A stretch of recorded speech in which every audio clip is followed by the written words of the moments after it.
In businesses, I don't know if many people know that. I kind of developed a little specialty at working with attorneys. I didn't do it on purpose, but they started to gravitate towards me, and I think maybe it's because of my professional degree or something like that. But people shouldn't make the mistake of thinking that the principles that we're going to teach them apply only to small entrepreneurs that want to make money online. These are real business principles that work with real businesses. And what's been interesting is, especially over the last couple of years, my business coaching practice has morphed a little bit in the fact that about half of my one-on-one clients right now, right about half of them are specifically business coaches to their own niche.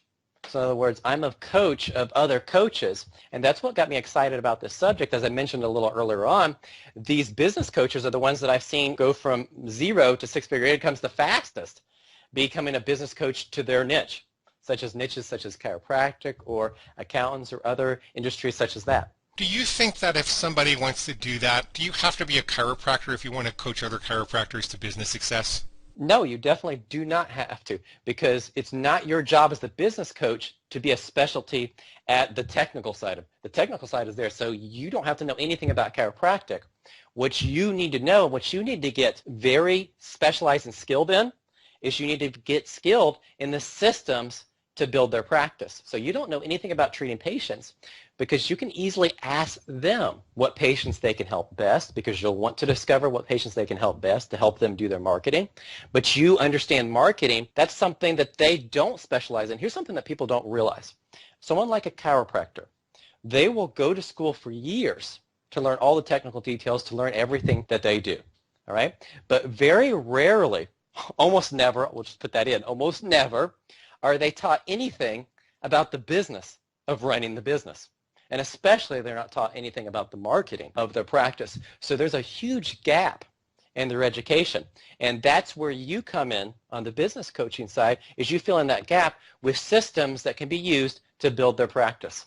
What a lot of people don't understand about the professions is that it's not that long ago that advertising was prohibited and frowned upon. Just as I was getting my PhD in clinical psychology, professional associations and boards changed their position and said, well, okay, we guess we'll let you do a little advertising. But up until then, the thought was that if you were to advertise as a profession, then you'd wind up making claims that really didn't reflect your abilities, and you don't want people to come to you because you're a good advertiser. People should come to you because you get really good results and they refer their friends. That type of thinking, even though it doesn't really legally, formally permeate most professions anymore, it still really does permeate the education in those professions, and it leaves these professionals with a real gap in how to actually build their business. And what other people don't realize is that it can be attractive to bring someone else in who has a different tool or a different perspective on business. Chiropractors, when they get together, there's a set of things that they talk about, right? You know, like how to crack someone's back. Well, they never talk about it like that. I wouldn't use that phraseology. I wouldn't use that phrase with a chiropractor, but you know what I mean. They're showing you the latest techniques, and they kind of gravitate towards talking about what excites them. And they really want someone to come in who has an outside perspective.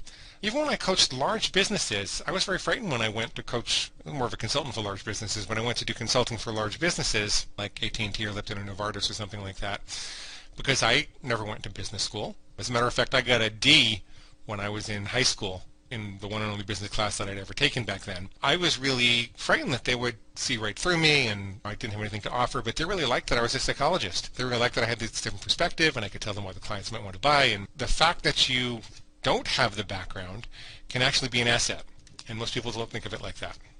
And for example, you mentioned earlier that you have lawyers as coaching clients, and you're definitely not in the legal profession. I'm really not. And nor do you want to be. The same thing, I have, as I mentioned, a restaurant owner as a client, yet you don't want me cooking your restaurant meal. I'm not going to be doing that. So the fact is you don't have to be an expert on their business.